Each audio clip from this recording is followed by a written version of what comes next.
আসসালামু আলাইকুম। Hi viewers, Atifa and Atika blogs থেকে আমি আবার চলে আসলাম। আশা করি আপনারা সবাই ভালো আছেন। আলহামদুলিল্লাহ আমিও ভালো আছি। কাছে দূরে যে যেখান থেকে আমার এই ভিডিওটা দেখছেন, ভালো লাগলে প্লিজ লাইক, কমেন্টস এবং সাবস্ক্রাইব করে পাশে থাকবেন। আশা করি আমার ভিডিওটা না টেনে সম্পূর্ণটা দেখবেন, আর পুরো ভিডিওটা দেখলে ইনশাল্লাহ ভালো লাগবে। আর ভালো লেগে থাকলে অবশ্যই সাবস্ক্রাইব করে পাশে থাকবেন। তো আজকে আমি লাউ পাতা নিয়ে আসছি, একদম ফ্রেশ লাউ পাতা। তো এটা দিয়ে আজকে আমি আর পাঙ্গাস মাছ দিয়ে পাতুরি করব। তো এইভাবে কিন্তু দেখা যায় এই লাউ পাতা দিয়ে পাতুরি করলে মাছের অনেক ভালো লাগে। তো এই যে আমি এখানে ফ্রেশ একদম তাজা পাঙ্গাস মাছ এনেছি একটা। তো এইভাবে কিন্তু বাজার থেকে কেটে এরপর নিয়ে আসছি তাজা একদম।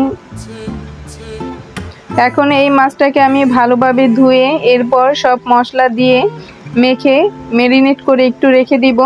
এরপর কি কি করে নিব সেটাই আপনাদের দেখাচ্ছি। আর আজকে কিন্তু আমি গুঁড়া মরিচ দিয়ে কিন্তু এটা বানাবো না, কারণ মরিচ পাটায় বেটে শিলপাটায় বেটে এরপর কিন্তু এই পাতুরিটা বানাবো। তো এই যে এখানে মরিচ আমি কিছু বেটে নিচ্ছি শিলপাটায়। তো এইভাবে কিন্তু বাটা মশলা দিয়ে করলে খুবই ভালো লাগে আর মজার হয়। সব সময় তো গুঁড়া মরিচ দিয়েই করি, কিন্তু আজকে শিলপাটায় বেটে এরপরে এইভাবে কিন্তু রান্না করলে কষ্ট হয়, তারপরে খেতে কিন্তু অনেক মজার। তো মরিচ বাটা শেষ হলে এখানে আমি কিছুটা আদা রসুন বেটে নিচ্ছি। এইভাবে কিন্তু বাটাবাটি করে নিলে খেতে কিন্তু রেসিপিটা খুবই ভালো হবে, পাতুরিটা অনেক মজার হবে। তো একটু বাড়তে কষ্ট হয়ে যায়, তারপরও মজার জন্য কিন্তু সব কিছুই করতে হয়। তো এই যে এখানে আমি আদা রসুন বেটে নিয়েছি, এখন আমি বেটে নিব। কিছু পেঁয়াজ আমি কুচি করে রেখেছি, সেই পেঁয়াজগুলো আমি বেটে নিব। এই যে পেঁয়াজগুলো নিয়ে নিয়েছি। তো এইভাবে সব মশলাগুলো বেটে এরপর আমি এক এক করে মাছে দিয়ে এরপর মেখে রেখে দিব। তো এইভাবে কিন্তু ফ্রেশ বাজার থেকে মাছ নিয়ে এসে এইভাবে রান্না করলে কিন্তু খুবই ভালো লাগে। আর আমাদের যেহেতু বাজার বাসার সাথেই, তো যেটা ইচ্ছে হয় তাজা তাজা মাছ কিংবা যেটাই শাকসবজি যেটাই ইচ্ছে হয় সেটাই কিন্তু নিয়ে আসা যায় সহজেই। আজকে আমি যেভাবে মাছটা রান্না করব সেমভাবে যদি আপনারা রান্না করেন তাহলে কিন্তু দেখবেন এটার কিন্তু অন্যরকম একটা মজাই।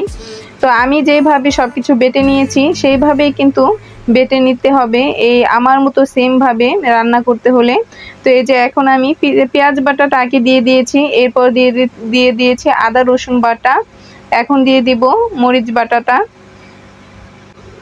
আর সব কিছুর মধ্যে যদি রেসিপির মধ্যে মশলা যদি ঠিকঠাক থাকে, সব কিছু একদম পারফেক্ট হয়, তাহলে খেতে কিন্তু দারুণ লাগে।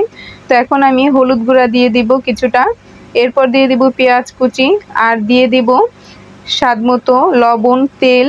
তো সবগুলো উপকরণ দিয়ে আমি ভালোভাবে মেখে নিব। কিছু সরিষা আমি পানিতে ভিজিয়ে এরপর ধুয়ে নিয়েছি, আর এই শিলপাটায় বেটে নিয়েছি, সেটা আপনাদের দেখাইনি। তো এই মাছের পাতুরি যখন রান্না করব তখন কিন্তু এইভাবে সরিষাটা দিলে কিন্তু খুবই ভালো লাগে।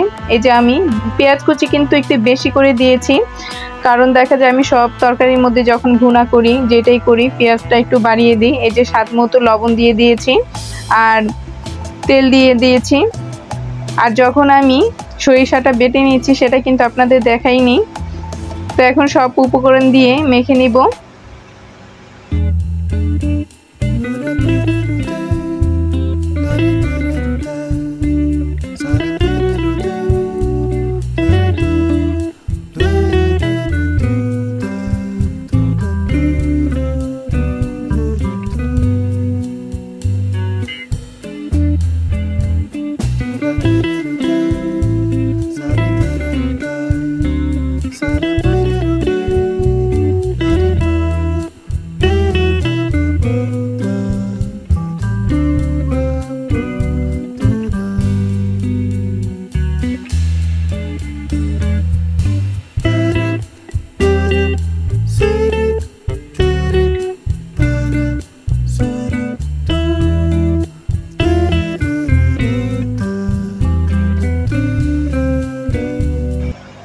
সব মশলা দিয়ে যখন মাখানো হয়ে গিয়েছে তখন আমি কিছুক্ষণ রেখে দিয়েছি। আর এদিকে কিন্তু আমি লাউ পাতাগুলো ভালোভাবে ধুয়ে নিয়েছি, ধুয়ে নিয়ে ঝরিয়ে রেখেছিলাম। এখন আমি এই লাউ পাতার মধ্যে মাছগুলো দিয়ে কিভাবে আটকিয়ে দিতে হবে সেটাই আপনাদের দেখাবো। এই যে প্রথমে আমি মশলাটা একটু দিয়ে দিলাম পাতার মধ্যে, এরপর মাছটা দিয়ে এর উপরে কিন্তু আবার মশলাটা দিয়ে দিব।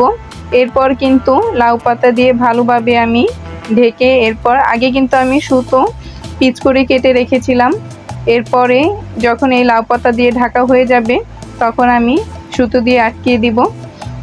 তো এই যে দেখতেই পাচ্ছেন, তো এইভাবে দিলে আর খুলে যাবে না, খুলে যাওয়ার ভয় থাকবে না। তো অনেকেই কিন্তু দেখা যায় অনেক কিছু দিয়ে আটকাতে পারে, তা আমার কাছে কিন্তু সুতোটা মনে হয়েছে যে ভালো হবে, এটা দিয়ে আটকালাম। তো এইভাবে কিন্তু আমি সেমভাবেই সবগুলো মাছ একবারে আমি পাতার মধ্যে মুড়ে নিব, এরপর চলে যাব রান্না করতে। তো এই যে এইভাবে এক এক করে সব মাছগুলো আমি পাতায় নিয়ে নিব।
লাউ পাতার মধ্যে মোড়ানো হয়ে গিয়েছে, এখন আমি রান্না করতে চলে যাব। সবগুলো মাছই আমি একদম সেমভাবে এইভাবে লাউ পাতার মধ্যে দিয়ে নিয়েছি। তো এইভাবে কিন্তু আমি যেভাবে আটকিয়ে নিয়েছি এইভাবে কিন্তু বানালে খুবই ভালো হয়। তো একটা প্যানের মধ্যে আমি কিছুটা তেল গরম করে নিয়েছি। এই যে এখন আমি এক এক করে সব মাছগুলো দিয়ে দিব। দেওয়া হয়ে গিয়েছে, আমি এখন এখানে কিন্তু সামান্য পরিমাণ একটু পানি দিয়ে দিব আর ঢেকে দিব।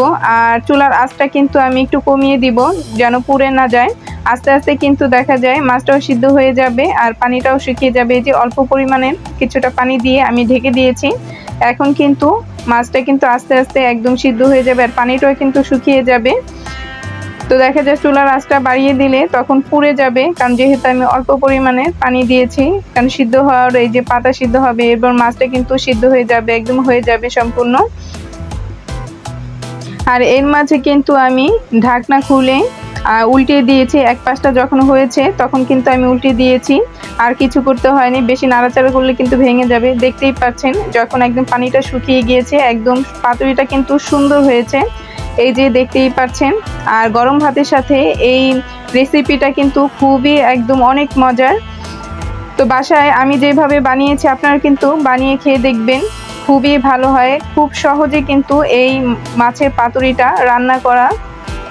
দেখা যায় অনেকে কিন্তু পাঙ্গাস মাছটা খেতে চায় না, তো আমি যেভাবে রেসিপিটা রান্না করলাম এই মাছের পাতুরিটা, আপনারা যদি সেমভাবে এই রেসিপিটা করতে পারেন তাহলে কিন্তু পাঙ্গাস মাছের একদম ভক্ত হয়ে যাবে। খুবই মজার এই পাতুরিটা। তো আশা করি আমার ভিডিওটা না টেনে সম্পূর্ণটা দেখবেন, আর পুরো ভিডিওটা দেখলে ইনশাল্লাহ ভালো লাগবে। আর ভালো লেগে থাকলে অবশ্যই সাবস্ক্রাইব করে পাশে থাকবেন। সবাই ভালো থাকবেন, সুস্থ থাকবেন। দেখা হবে পরবর্তী ভিডিওতে। সবাই 5 ওয়াক্ত নামাজ পড়বেন। আজকে এই পর্যন্তই। আল্লাহ হাফেজ।